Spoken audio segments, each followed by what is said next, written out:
Halo semua. Apa kabar untuk hari ini? Semoga harimu selalu menyenangkan ya bro. Selamat datang di channel YouTube saya. Tolong dibantu subscribe, like dan share ya, supaya saya terus semangat bikin kontennya. Wakakakak. Solen 4 chapter 117 Naga Buaya. Setelah itu, suara gemuruh dan suara merespon dari dalam. Kekuatan jiwa dan kekuatan spiritual Qianlei melonjak segera. Kekuatan jiwanya benar-benar habis, tidak ada setetes pun yang tersisa. Gerbang pemanggilan telah menghabiskan semua kekuatan jiwa di tubuhnya dan menghasilkan suara kedua seolah-olah saluran telah terhubung. Tepat di seberang mereka, sosok ketiga siswa itu muncul. Secara relatif, juara bertahan pasti berada di atas angin, karena mereka telah membuat persiapan sebelumnya. Ini adalah konsep menjadi juara bertahan. Di seberang tim Lan Xuanyu ada 3 gadis, salah satu dari 3 tim yang sepenuhnya terdiri dari perempuan di kelas elit junior. Tapi mereka tidak bisa dianggap remeh, karena kekuatan mereka pasti tidak kalah dengan anak laki-laki. Lan Xuanyu secara alami mengenali mereka, karena mereka semua adalah teman sekelas. Berdiri di tengah adalah pemimpinnya, yang juga merupakan gadis tertinggi di kelas. Menjadi setengah kepala lebih tinggi dari Ye Lingtong, dia memiliki sosok yang tinggi dan ramping. Dia memiliki penampilan yang anggun, dan meskipun matanya kecil, mereka bersinar dengan kecerdasan dan kecerdasan. Zhang Ruyan, pemimpin kamar asrama 304 dan ketua tim kelompok. 2 gadis lain yang tampak anggun mengapit sisinya. Di sebelah kirinya adalah Su Xiangyi yang mungil dan gesit, sementara Tong Mengru, yang lebih menonjol karena berotot dan tebal, berdiri di sebelah kanannya. Di antara kelompok gadis, kekuatan tim 304 dianggap berada di tengah di seluruh kelas. Pergilah. Zhang Ruyan memberi perintah dan menyerang Lan Xuanyu dan timnya segera saat mengaktifkan cincin jiwa kuningnya, yang bangkit dari kakinya. Sebuah cahaya terang berkilauan di atas kepalanya, membentuk bola cahaya, dan menembakkan panah ringan yang terbang langsung ke Liu Feng dengan cahayanya yang menyilaukan. Itu adalah martial soul milik Zhang Ruyan, sebuah elemen yang mampu mengendalikan cahaya. Keterampilan jiwa pertamanya disebut Solar Convergence dan mampu mengambil berbagai bentuk. Di sebelah kirinya, Su Xiangyi menurunkan wujudnya dan melepaskan kecepatan ledakan ke samping. Sosoknya menjadi agak ilusi dan samar-samar terlihat, seolah-olah tubuh fisiknya berkedip-kedip di antara dimensi. Jiwa bela diri Su Xiangyi adalah kucing ilusi, jiwa bela diri yang jarang terlihat. Keuntungan terbesar dari kucing ilusi tidak terletak dalam pertempuran, tetapi dalam pengintaian, penutup, dan penyembunyian. Inilah alasan mengapa dia direkrut ke dalam kelas elit junior. Kucing ilusi tidak akan tampak kuat pada tahap awal, tetapi setelah berkultivasi sampai tingkat tertentu dan mendapatkan keterampilan jiwa yang sesuai, itu akan menjadi pembunuh terbaik. Karena itu, ada seorang guru yang secara khusus melayani pendidikannya di kelas elit junior. Di sisi lain, Tong Mengru berada di ujung spektrum yang berlawanan dengannya. Dengan lambaian tangannya, palu godam yang berat dan cincin jiwa kuning muncul. Kepala palu godam berbentuk silinder dan memiliki desain dekoratif yang samar. Memegang palu besar, dia mengambil langkah besar ke depan dan mengikuti Zhang Ruyan menuju Lan Xuanyu dan anggota timnya dengan cara yang mengesankan. Kilatan ganas dan kekerasan muncul di matanya. Dia terkenal di kelasnya sebagai gadis berotot yang melepaskan palu godamnya hanya dengan sedikit pertengkaran. Bahkan Jin Xiang si pembuat owner tidak berani memprovokasinya. Mereka adalah trio yang membentuk tim dengan 3 gaya bertarung yang sangat berbeda. Lan Xuanyu memanggil perisai es dengan lambaian tangannya dan menangkis panah cahaya alih-alih menerimanya. Masalah dengan serangan elemen cahaya adalah bahwa tanpa daya tembak yang cukup, mereka dengan mudah dibelokkan. Kontrol elemen air Lan Xuanyu tidak diragukan lagi lebih kuat, dan dengan mengandalkan amplifikasi rumput perak biru berpola perak, dia dapat segera merespons dengan menggunakan sedikit usaha. Pada saat ini, Su Xiangyi sudah berada di sayap terjauh, targetnya adalah Qianlei. Semua orang memiliki kesan bahwa Qianlei adalah orang yang tidak dapat diandalkan dengan panggilannya yang bahkan kurang dapat diandalkan. Namun terlepas dari ini, pasti ada saat-saat di mana dia bisa diandalkan. Rencana terbaik tidak diragukan lagi adalah menyingkirkannya dan mencegahnya menyelesaikan pemanggilan. Su Xiangyi meningkatkan kecepatannya ke puncaknya dan mengambil kesempatan itu ke arah Qianlei ketika panah cahaya meledak ke langit yang penuh cahaya dan mengalihkan perhatian orang lain. Tapi tepat pada saat itu, terdengar geraman pelan. Apa yang telah diberikan Lan Xuanyu kepada Qianlei bukan hanya perubahan dalam pemanggilannya, tetapi juga penurunan kecepatan pemanggilannya. Ketika geraman pelan keluar, semua orang selain Lan Xuanyu merasakan jantung mereka berdetak kencang. Aura yang tidak menyenangkan dan kuat tiba-tiba menyebar ke seluruh panggung. Ding! Su Xiangyi menggesek ke bawah dengan cakar kucingnya, hanya untuk bersendewa dengan apa yang tampak seperti papan logam, menyebabkan kukunya patah. Meskipun tingkat rasa sakit di pot simulasi rendah, itu masih menyebabkan gadis itu menjerit dan mundur. Namun, sesuatu yang sangat berat tiba-tiba menyapu ke depan dan bertabrakan dengan tubuhnya, seolah-olah palu godam telah menghantam jalannya. Dengan ledakan, Su Xiangyi berubah menjadi seberkas cahaya dan menghilang. Saat itulah semua orang dengan jelas melihat pelakunya dari Koinstan. Itu adalah reptil yang baru saja merangkak keluar dari gerbang pemanggilan. Makhluk itu tampak seperti kadal besar yang seluruhnya tertutup sisik hijau tua. Dengan tinggi lebih dari 7 meter, ia memiliki kepala besar yang tidak proporsional. Saat ia membuka mulutnya, semua orang merasa seolah-olah makhluk itu mampu menelan segala sesuatu di dunia. Kepala reptil inilah yang menghantam Su Xiangyi. Setelah tertangkap basah dan menjadi seorang kultivator dengan hanya satu cincin jiwa, Su Xiangyi tidak dapat bereaksi dan langsung terbunuh. Naga buaya. Seekor naga tanah dari spesies naga timur. Itu adalah makhluk jiwa yang jarang terlihat bahkan dalam kenyataan, sejauh bahkan dengan ingatan Lan Xuanyu, dia tidak mampu membedakan level naga buaya. Naga buaya langsung membunuh Su Xiangyi dengan kepalanya, tetapi tindakan selanjutnya menyebabkan seluruh penonton berdiri tercengang. Ia benar-benar menurunkan kepalanya yang besar ke kaki Lan Xuanyu dan dengan hati-hati menggosok kakinya dengan lembut. Benar, gosok. Ini. Zhang Ruiyan dan Tong Mengru tercengang oleh pemandangan itu. Apakah pemanggilan itu berhasil? Apakah mereka terlalu tidak beruntung? Terlepas dari bagaimana mereka melihatnya, naga buaya itu pasti tidak lemah. Ayo serang. Lan Xuanyu tampaknya terbiasa dengan keintiman antara panggilan Qianlei dan dirinya sendiri. Naga buaya mengangkat kepalanya setelah mendengar perintah Lan Xuanyu dan melihat ke arah Zhang Ruiyan dan Tong Mengru. Ia berdiri dan membuka mulutnya yang ganas, lalu melanjutkan ke arah dua gadis dengan langkah besar. Itu adalah naga buaya setinggi 7 meter. Meskipun itu bukan naga darat terkuat, itu sama sekali tidak lemah.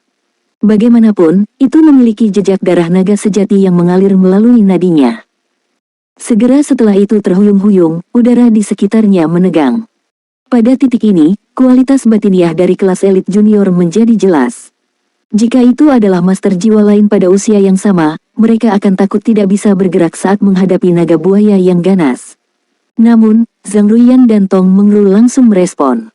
Tong Mengru bergerak dengan langkah besar dan berteriak saat tubuhnya tiba-tiba berkedip dan melesat 3 meter ke depan seperti kilat. Cincin jiwanya berkilau dengan cahaya saat dia mengayunkan palu godam yang berat dengan kedua tangannya ke arah naga buaya. Zhang Ruiyan mengendalikan bola cahaya di atas kepalanya dan melepaskan dua anak panah cahaya langsung ke arah mata naga buaya. Sayang sekali lawan di depan mereka terlalu kuat. Naga buaya di depan mereka tiba-tiba berhenti dan melakukan putaran, mengirimkan ekor panjang di belakangnya. Dengan melakukan itu benar-benar menghindari palu godam berat Tong Mengru, menyebabkan serangannya meleset dan mendarat di tanah. Kedua anak panah itu mengenai sisik naga buaya tetapi tidak meninggalkan bekas. Namun, ekor besar itu benar-benar menemukan jalannya ke Tong Mengru. Tong Mengru hanya bisa melakukan lompatan saat menggunakan palu godam untuk memblokir bagian depannya.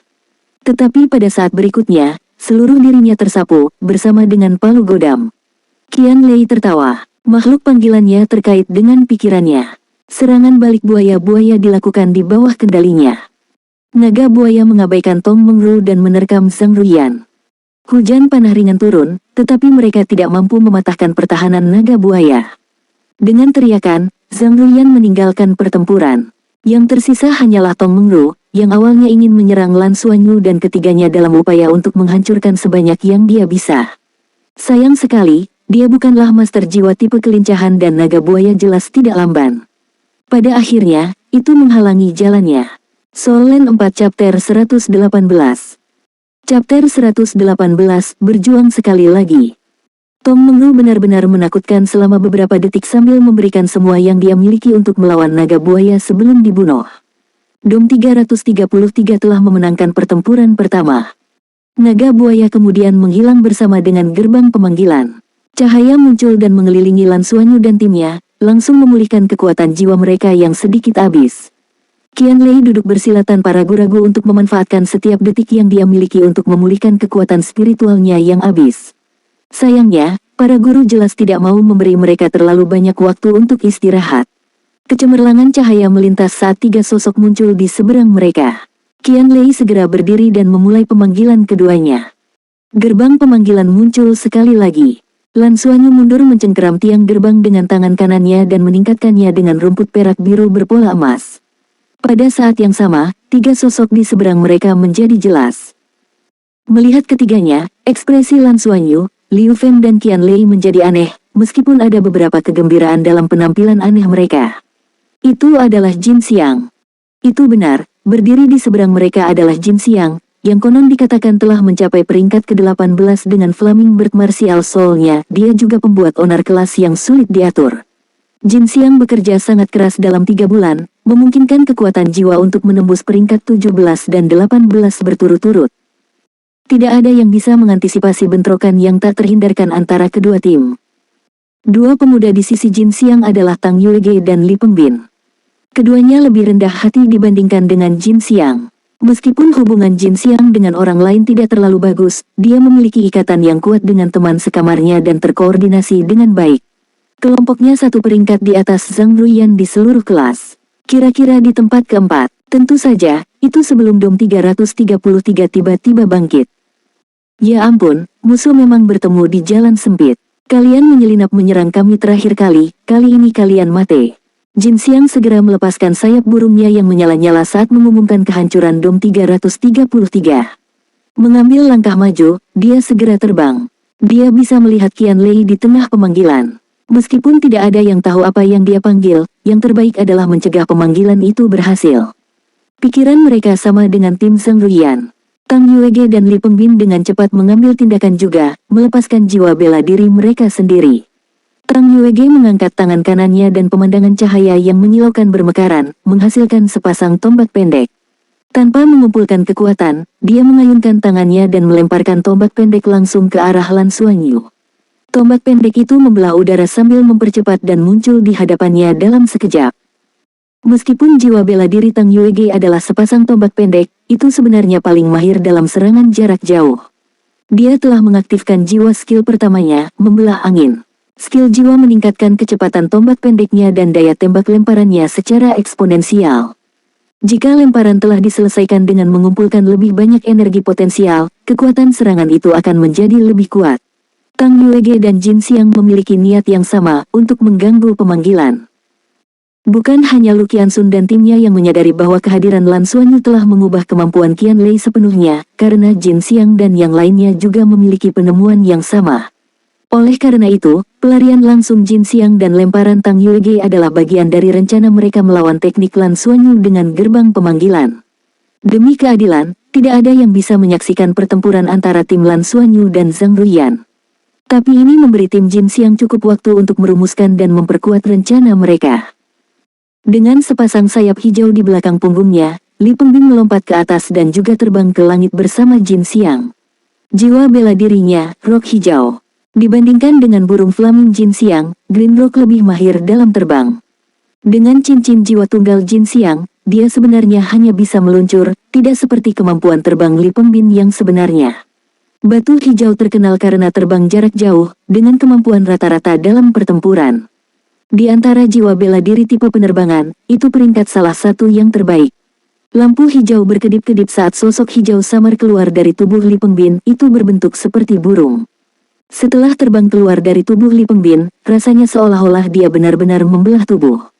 Bayangan rock hijau, jiwa skill pertama Li Pengbin. Bayangan hijau dilepaskan sedikit kemudian tetapi mampu memblokir Liu Feng dengan maksud menghalangi dia dan memungkinkan Jin Xiang dan Tang Yuege memutuskan koneksi. Serangan habis-habisan Jin Xiang, Tang Yuege, dan Li Pengbin dan koordinasi diam-diam dilakukan dengan sangat sempurna. Tombak pendek Tang Yuege tiba di depan wajah Lan Xuanyu dengan kecepatan yang mengejutkan. Pada saat itu, tangan kanan Lan Xuanyu meraih gerbang pemanggilan, hanya menyisakan tangan kirinya yang bebas. Silangkan kakinya, dia mencoba menghindari tombak. Seolah-olah tombak pendek memiliki mata sendiri, mereka menyimpang ke arahnya dan terus bergerak ke arahnya. Sepertinya tidak ada jalan keluar. Pada saat ini, bayangan batu hijau mengambil tindakan dan menekan Liu Feng, mencegahnya mundur untuk mendukung Lan Xuanyu. Jin Xiang sudah dekat dengan gerbang pemanggilan. Tidak peduli bagaimana seseorang melihatnya, trio dari Dom 333 benar-benar ditekan. Lan Xuanyu mengulurkan tangan kirinya dengan kecepatan kilat dan meraih tombak pendek yang hanya berjarak 1 inci darinya, menghentikannya tepat di depan matanya. Kabut es samar melingkari permukaan telapak tangannya, mencegah tombak pendek itu bergerak lebih jauh.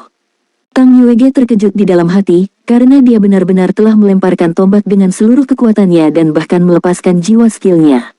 Angin pembelah mampu meningkatkan kekuatan lemparannya 2 kali lipat, dan selain kemampuannya untuk mengunci targetnya, kecepatannya juga meningkat 2 kali lipat. Bagaimana mungkin seseorang meraih tombak pendeknya dengan momentum seperti itu? Namun demikian, Lan Xuanyu telah mencapai hal yang mustahil. Mungkinkah soul skill Lan Xuanyu ada hubungannya dengan memotong soul skillnya? Tetapi setelah memikirkannya, dia tahu bahwa itu tidak sesederhana itu. Tidak hanya Lan Xuanyu harus memiliki penilaian yang sangat kuat, tetapi juga membutuhkan banyak kekuatan. Tepat pada saat ini, Tang Yuege tiba-tiba teringat fakta bahwa Lan Xuanyu memiliki poin tambahan dalam tes fisik komprehensif. Tindakan Liu Feng berikutnya bahkan lebih tidak terduga. Tanpa niat untuk berhenti, dia dengan cepat mundur tanpa menoleh ke belakang dan benar-benar menggunakan tubuhnya untuk bertabrakan dengan Lan Xuanyu. Tombak pendek di tangan Lan Xuanyu segera menghilang dan muncul kembali di tangan Tang Yuege. Setelah bertabrakan dengan Liu Feng, Lan Xuanyu mengubah postur tangan kirinya dari pegangan menjadi dorongan dan meletakkan telapak tangannya di punggung Liu Feng. Saat itulah Liu Feng mengangkat tombak naga putih di tangan, menusuk tepat ke bayangan batu hijau, dengan kabut es samar di sekitarnya. Serangan yang satu itu segera menghilangkan bayangan batu hijau. Itu terlihat mudah dan tanpa usaha. Tepat pada saat itu, kicauan burung yang keras dan jelas keluar.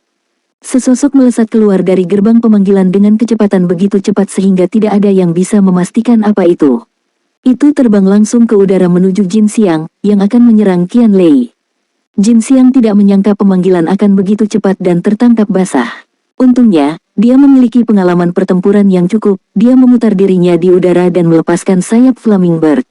Sayapnya segera mengeluarkan gelombang panas yang mengiris ke arah sosok itu. Sebelum Jin Xiang bisa bereaksi, dia mendapati dirinya melambat di udara. Dia mulai jatuh di detik berikutnya. Sosok yang menyerangnya berhenti sejenak di udara, memungkinkan semua orang untuk melihat dengan jelas wujudnya. Kecil, pikiran pertama yang dimiliki semua orang. Itu adalah burung berwarna giok dengan paruh merah. Itu tampak seukuran telapak tangan pria, tetapi sepasang mata gioknya memancarkan tatapan yang sangat tajam. Burung iblis zamrud, Lan Xuanyu berseru pelan, ekspresi keheranan melintas di matanya. Kejutannya berasal dari fakta bahwa makhluk jiwa ini sama sekali tidak seperti semua panggilan mereka dalam tes pemanggilan mereka. Mereka tidak pernah memanggil Emerald Demon Bird ketika mereka berkoordinasi bersama. Dari tes mereka, dia menggunakan Blue Silver Grace berpola emas dengan tangan kanannya untuk menambah gerbang pemanggilan menjadi makhluk pemanggil yang kurang lebih berhubungan dengan naga. Ini memberi Lan Xuanyu lebih banyak pengetahuan tentang martial soul-nya sendiri. Dia memiliki firasat samar bahwa rumput perak biru berpola emas terkait dengan naga, kemungkinan besar urat naga. Soul Land 4 Chapter 119. Chapter 119, Burung Iblis Zamrud yang Mengerikan. Tapi Emerald Demon Bird sebelumnya tidak pernah dikatakan terkait dengan naga, juga bukan makhluk jiwa dengan garis keturunan naga. Mungkinkah ada yang salah dengan pemanggilan? Tentu saja, Emerald Demon Bird tidak lemah. Sebaliknya, dengan pengetahuan Lan Xuanyu tentang makhluk jiwa, dia sangat yakin bahwa burung iblis Zamrud ini adalah yang terkuat dari semua makhluk jiwa yang telah mereka panggil sebelumnya. Ia dikenal sebagai burung ganas di dunia makhluk jiwa, sangat ganas, ia sangat senang menyerang makhluk buas jiwa lainnya dan memakan otak mereka. Tidak hanya cepat, tetapi serangannya juga sangat kuat dan akan mengincar kepala makhluk hidup lainnya. Pada saat ini, Jin Xiang memiliki lubang di dahinya saat dia berubah menjadi sinar cahaya dan jatuh dari langit. Dia jelas telah menembus kepalanya olehnya, dan Flaming Double Wing bahkan tidak berhasil menyentuh burung ini. Itu sebenarnya adalah Emerald Demon Bird. Burung iblis Zamrud pada dasarnya adalah musuh bebuyutan hampir semua makhluk jiwa tipe terbang, karena kecepatan ledakan dan serangannya terlalu menakutkan. Namun, untuk penerbangan jarak jauh, Emerald Demon Bird tidak dapat dibandingkan dengan Green Rock. Tapi untuk jarak pendek, hampir tidak ada makhluk jiwa tipe terbang yang bisa menandinginya. Makanya, di saat berikutnya, dia tepat di depan Li Pengbin. Dia bahkan tidak bisa memblokir Flaming Bird, apalagi Emerald Demon Bird. Saat Lan Xuanyu tercengang, Li Pengbin juga jatuh dari langit. Sinar cahaya itu kembali menyala. Tang Yuege hanya punya waktu untuk mengeluarkan pistolnya, tetapi pistolnya jatuh dari langit dan berubah menjadi sinar cahaya juga. Sejak kemunculan pertama burung iblis Zamrud, itu telah membunuh 3 orang dan seluruh proses tidak lebih dari 2 napas. Dari tubuh dan warna burung iblis Zamrud ini, Lan Xuanyu secara kasar dapat mengatakan bahwa itu pasti monster jiwa 100 tahun. Binatang jiwa 100 tahun yang sama dengan garis keturunan yang berbeda akan membuat dunia dengan kekuatan yang berbeda. Bahkan jika mereka berenam bekerja sama, itu tidak akan cukup untuk melawan Emerald Demon Bird ini. Setelah membunuh Tang Yuege, Emerald Demon Bird berbalik dan melihat tim Lan Xuanyu dengan kilatan tidak menyenangkan di matanya. Qian Lei mengakhiri pemanggilan tanpa ragu-ragu, dan begitu dia mengakhirinya, Emerald Demon Bird sudah terbang, akan menerkam dan menyerang. Orang ini terlalu ganas sampai dia ingin menyerang summoner. Sinar cahaya menyala dan gerbang pemanggilan menghilang bersama dengan Emerald Demon Bird. Tim Lan Xuanyu mungkin menang, tetapi mereka bersimbah keringat dingin. Mengapa masih tidak bisa diandalkan? Tidak bisakah kamu mengontrolnya? Liu Feng berkata dengan kesal pada Qian Lei. Qian Lei tersenyum pahit. Saya ingin bisa mengendalikannya juga. Tapi aku benar-benar tidak bisa saat itu. Itu terlalu ganas. Saat pikiran saya pergi, seolah-olah telah tersulut. Untungnya, masih menyerang lawan yang saya tunjukkan adalah musuh dalam pesan saya terlebih dahulu. Teman baik, sangat menakjubkan. 2 pertempuran, 2 kemenangan dan semuanya berkat makhluk yang dipanggil Qian Lei. Siapa yang berani mengatakan bahwa Qian Lei buruk sekarang? Tidak bisa diandalkan. Dengan adanya Lan Xuanyu, pemanggilannya telah melampaui usia dan kultivasi orang-orang. Tim Lu Qianxun tidak akan memiliki akhir yang berbeda seandainya merekalah yang dihadapkan dengan Emerald Demon Bird. Hanya master jiwa dari 4 cincin ke atas yang memiliki kesempatan untuk mengendalikan burung iblis Zamrud 100 tahun. Secara relatif, keterampilan jiwa perlahan Chang Jianyi mungkin memiliki beberapa efek, tetapi budidayanya terlalu lemah sekarang dan dia juga tidak dapat mengendalikannya. Kami hanya harus memenangkan 3 pertandingan lagi. Karena lawan baru muncul terlalu cepat, Qian Lei tidak bisa beristirahat sama sekali, dan saat kekuatan jiwanya pulih ke potensi penuhnya, dia segera melemparkan koin pemanggilan dan memanggilnya sekali lagi. Saat ini, para guru sedang mengawasi dari luar, termasuk Yin Tianfan dan Ji Hongbin. Ujian final merupakan ujian terpenting untuk menilai mahasiswa semester ini. Apalagi itu digelar di arena hari ini. Ketika para guru menyerahkan laporan tentang metode penilaian kepada Yin Tianfan, dia setuju tanpa ragu-ragu. Dia juga ingin melihat seberapa banyak muridnya meningkat selama periode pembelajaran ini. Apakah ini dianggap sebagai teknik martial soul fusion? Yin Tianfan bertanya pada Ji Hongbin, yang ada di sebelahnya. Siapapun dapat mengetahui bahwa dengan bantuan Lan Xuanyu, pemanggilan Qian Lei menjadi lebih dapat diandalkan dan selalu dapat memanggil makhluk yang kuat setiap saat, menyingkirkan lawan mereka dengan mudah. Ji Hongbin mengerutkan alisnya. Sulit untuk mengatakannya, tapi itu seharusnya belum pada level martial soul fusion. Mereka semua masih di ring pertama dan bahkan jika mereka memiliki teknik martial soul fusion, mereka tidak akan bisa menggunakannya. Apakah Anda memperhatikan bahwa Lan Xuanyu tidak hanya meningkatkan Qian Lei tetapi juga Liu Feng? Ketika Liu Feng bersandar padanya, jiwa bela diri tombak naga putihnya mengembangkan peningkatan sifat es, memungkinkan dia untuk menyingkirkan lawan dengan mudah. Dari sudut pandang tertentu, Lan Xuanyu membantu bantuan yang sangat kuat. Yang terpenting, target bantuannya adalah 2 martial souls yang sama sekali tidak berhubungan. Apakah itu berarti bahwa martial soul-nya dapat meningkatkan martial soul? Jika itu masalahnya, maka itu luar biasa. Lebih jauh, Lan Xuanyu juga bukan master jiwa tipe bantuan murni, ketika dia di akademi sebelumnya, dia termasuk dalam tipe kontrol. Dia juga kuat dalam bertarung dan merupakan twin martial soul. Dengan mengatakan itu, Ji Hongbin tampak tercengang, sepertinya Lan Xuanyu benar-benar diberkati oleh surga. Satu-satunya masalah adalah peningkatan kekuatan jiwanya terlalu lambat. Sementara siswa lain sudah berada di peringkat 18, dia baru saja mencapai peringkat 16. Semakin lambat kultivasi kekuatan jiwa seseorang, semakin lebar celahnya di masa depan, dan ini pasti mengkhawatirkan. Yin Tianfan mengangguk sedikit. Murid saya ini cukup menarik. Kekuatan spiritualnya sudah 200 poin, saya tidak mengharapkan ini. Lumayan, lumayan. Ji Hongbin berkata, jangan terlalu terburu-buru. Mungkin jiwa bela diri anak ini terlalu kuat atau unik, yang menyebabkan kekuatan jiwanya meningkat dengan lambat. Kami masih harus terus memantau, jika tidak peduli seberapa berbakatnya, dia tidak akan bisa menjadi elit tanpa dukungan dari kekuatan jiwa. Apakah itu penting? Yin Tianfan mengangkat bahu dan berkata, harapan saya padanya bukan pada aspek pertarungan, tapi meneruskan warisan saya. Tidak peduli seberapa kuat seseorang, dapatkah dia dibandingkan dengan armada luar angkasa? Ji Hongbin menatapnya dengan makna yang dalam di matanya. Pergi ke sana dan katakan ini, lihat apakah ada yang akan menyanggahmu. Saat dia berbicara, dia menunjuk ke atas. Yin Tianfan tidak bisa berkata-kata.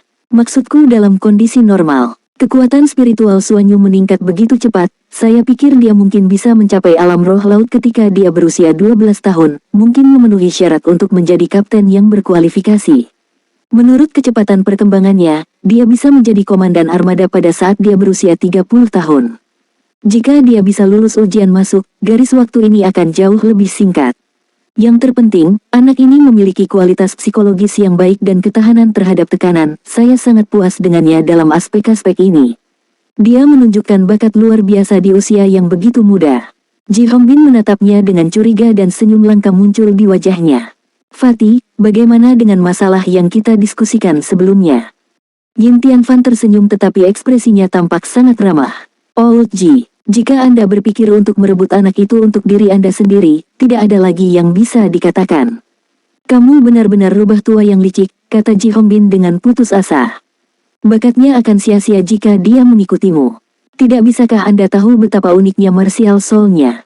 Dia benar-benar mampu menjadi elit, bahkan menjadi pemimpin pasukan elit. Apakah ini sesuatu yang bisa kamu berikan padanya? Yin Tianfan tertawa terbahak-bahak. Apapun, dia muridku sekarang dan memanggilku tuannya. Mengapa Anda tidak bertindak lebih cepat? Kenapa kamu tidak membawanya lebih awal?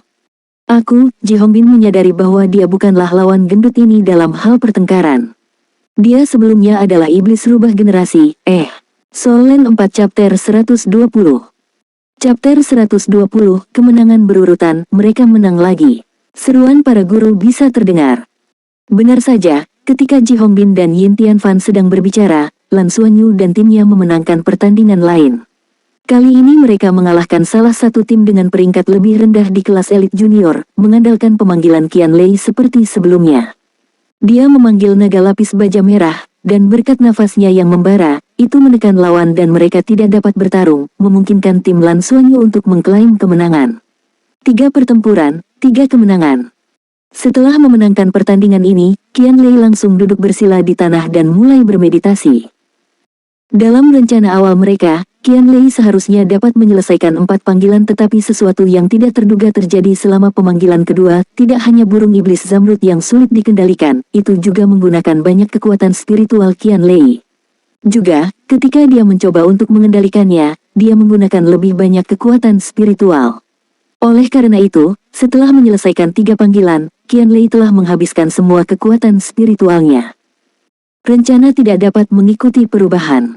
Dia hanya bisa bermeditasi di tempat dan mencoba memulihkan kekuatan spiritualnya dengan cepat sehingga dia bisa menggunakannya lagi untuk pertandingan selanjutnya. Namun, tim mereka sudah memenangkan 3 pertandingan hanya melalui pemanggilannya saja dan meletakkan dasar yang kokoh. Lampu-lampu menyala dan 3 sosok lainnya muncul di hadapan mereka. Sebelum ketiga sosok ini menjadi jelas, Lan Xuanyu dan Liu Feng, yang sudah punya rencana, maju ke depan. Lan Xuanyu memimpin. Dengan kaki kanan ke depan, semua kekuatannya terkonsentrasi pada betisnya, dan di detik berikutnya, dia menyerang ke depan seperti peluru artileri. Di saat yang sama, Blue Silver Grace berpola emas melilit lengan kanannya. Sebuah cahaya putih menyala, dan Liu Feng datang dari belakang dengan mengandalkan kecepatannya, yang tidak ada duanya di kelas elit junior. Dia langsung berada di depan Lan Xuanyu pada saat berikutnya. Lan Xuanyu mengulurkan tangan kanannya dan menekannya ke punggung Liu Feng. Dia merasakan dorongan kuat sebelum meridiannya melonjak karena panas dan manik. Kedua mata di kepala naga tombak naga putih Liu Feng mulai memancarkan cahaya kemasan, dan cahaya tombak itu keluar, seluruh esensi, energi, dan auranya langsung berbeda. Arena itu hanya sepanjang 30 meter dan dengan salah satu dari mereka mendorong dan yang lainnya berlari, kecepatan Liu Feng sudah mencapai titik ekstrim. Ketiga orang itu baru saja muncul dan Liu Feng sudah mendekat. Dengan tangannya yang memegang ujung tombak, dia mengayunkan tombak naga putihnya dan melemparkannya ke atas, menyelimuti ketiganya dengan kekuatan tombaknya secara instan. Soul Masters akan membutuhkan waktu untuk melepaskan jiwa bela diri mereka di arena setelah tiba, sementara keuntungan terbesar dari juara bertahan adalah dapat melakukan langkah pertama. Pada saat ini, Lan Xuanyu dan Liu Feng mengambil keuntungan sebagai penggerak pertama dan berjuang untuk potensi penuh mereka. Ketiga siswa itu baru saja muncul, namun tombak naga putih sudah ada di sana. Mereka tidak punya waktu untuk bereaksi sebelum mereka merasakan kekuatan besar menyerang mereka. Mereka terlempar ke atas pada saat yang sama dan tubuh mereka kehilangan kendali. Liu Feng terlalu cepat, dia mengangkat 3 orang dalam satu sapuan, dan tombak naga putih di tangannya berhenti di udara untuk sesaat saat aura yang sangat gagah berani meledak.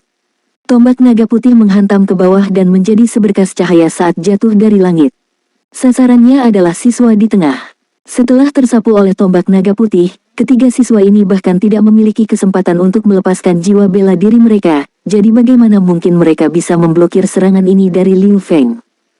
Siswa di tengah segera diiris oleh ujung tombak di dahi, membelah tubuhnya menjadi 2 saat dia berubah menjadi sinar cahaya dan menghilang. Pada saat ini, Lan Xuanyu juga menyusul dari belakang. Dia melompat dan menabrak Liu Feng, yang berada di udara. Ketika kedua orang itu melakukan kontak dekat, dia mendorong dengan tangan kanannya dan membantu Liu Feng menyelesaikan perubahan arah. Dia membantunya menyerang siswa di sebelah kanan, yang berhasil melepaskan Martial Soul saat dia jatuh dari langit, sementara Lan Xuanyu menggunakan kekuatan lawan untuk menerkam siswa di sebelah kiri. Liu Feng merasakan peningkatan dari rumput perak biru berpola emas dan hanya bisa menyerang sekali, tetapi peningkatan kedua dari Lan Xuanyu tiba dan dia tiba-tiba mendapatkan momentumnya. Tombak naga putih menutupi langit dengan cahaya tombak dan benar-benar mengurung lawan itu di bawah ujung tombaknya. Lan Xuanyu membuka lengannya lebar-lebar seperti burung besar dan menyerang lawan di sebelah kiri. Lawan baru saja melepaskan Martial Soul-nya dan itu adalah jaring besar yang akan menjebak Lan Xuanyu.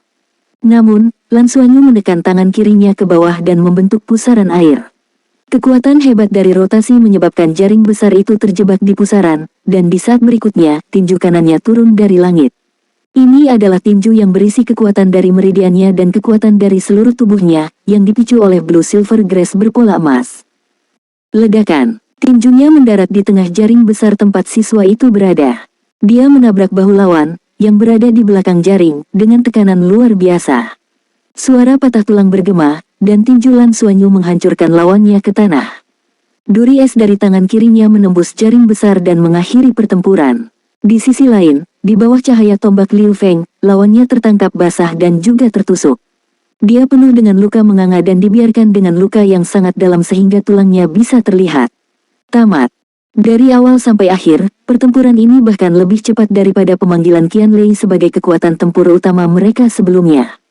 Koordinasi antara Lan Xuanyu dan Liu Feng bisa dikatakan sempurna. Kuncinya adalah mereka cepat. Setiap orang adalah murid di kelas elit junior, jadi seberapa jauh jarak yang ada. Jelas, itu tidak akan menjadi perbedaan besar, tetapi dengan tabrakan seperti itu, Lan Xuanyu dan Liu Feng mengandalkan kecepatan untuk mendapatkan keuntungan gerakan pertama dan membunuh seseorang dalam hitungan detik, lalu menekan 2 orang lainnya secara instan. Mereka tidak memberi lawan mereka kesempatan untuk tampil sama sekali. Bisa dikatakan bahwa lawan mereka kalah dengan cukup cemberut. Bahkan para guru tidak menyangka bahwa melakukan langkah pertama sebagai juara bertahan akan memiliki keuntungan seperti itu. Lan Xuanyu dan Liu Feng saling pandang, keduanya sedikit terengah-engah. Bagaimana mungkin mereka tidak memberikan yang terbaik selama serangkaian serangan barusan? Jika mereka tidak menekan mereka secara instan, mereka mungkin akan bertarung, dan dengan 2 lawan 3, sulit untuk mengatakan siapa yang akan menang. Kami akan melanjutkan nanti. Mu Xingtian segera menghentikan tes. Berkat kecepatan Liu Feng, keuntungan melakukan langkah pertama sebagai juara bertahan terlalu besar. Jika ini tidak disesuaikan, akan menjadi tantangan bagi lawan lainnya untuk mencoba melarikan diri dari taktik Lan Xuanyu dan Liu Feng. Mu Xingtian tampak tidak berdaya dan menoleh ke Ji Hongbin. Guruji, apa yang harus kita lakukan dalam situasi ini? Kami tidak memikirkannya dengan hati-hati. Tanpa ragu, kerjasama antara Lan Xuanyu dan Liu Feng sama sekali tidak terduga. Kecepatan Liu Feng juga luar biasa. Cara termudah adalah membuat arena lebih besar sehingga mereka tidak akan benar-benar dapat memanfaatkan sebagai penggerak pertama, tetapi melakukannya tidak adil bagi tim Lan Xuanyu. Ji Hongbin melihat ke arah Mu Sungtian dan berkata, biarkan siswa lain yang belum mengikuti tes menonton video pertandingan ini. Biarkan mereka memutuskan bagaimana mereka ingin beradaptasi. Mata Mu Sungtian berbinar. Betul sekali. Jika mereka bisa mempersiapkan sebelumnya, keunggulan penggerak pertama ini tidak akan begitu terlihat. Juga, itu akan menjadi ujian kemampuan beradaptasi bagi siswa lain. Pada saat ini, Lan Xuanyu dan Liu Feng agak bingung di arena. Kekuatan jiwa mereka telah pulih dan Lan Xuanyu merasakan seberapa banyak kekuatan spiritualnya telah habis, itu masih dalam jangkauan yang terkendali. Ternyata, taktik ini cukup bagus. Liu Feng sudah mendapatkan momentum, dan saat pertandingan berikutnya dimulai, mereka akan dapat menggunakan taktik yang sama lagi. Tapi yang mengejutkan mereka adalah tidak ada lawan yang muncul di sisi lain. Itu berhenti. Mungkinkah mereka mengizinkan mereka untuk istirahat di antara ujian? Senang rasanya bisa beristirahat. Kekuatan spiritual Qian Lei membutuhkan waktu untuk pulih, dan selama dia bisa menyelesaikan satu pemanggilan lagi, mereka mungkin bisa memenangkan pertandingan lain. Qian Lei, yang tampaknya paling tidak dapat diandalkan di antara semua siswa di kelas elit junior, sebenarnya telah menjadi kunci kemenangan mereka. Dengan pemanggilannya, hampir semua makhluk yang dipanggil bukanlah apa-apa yang bisa dilawan oleh siswa di kelas. Qian Lei yang paling tidak bisa diandalkan bahkan telah menjadi pilar Dom 333.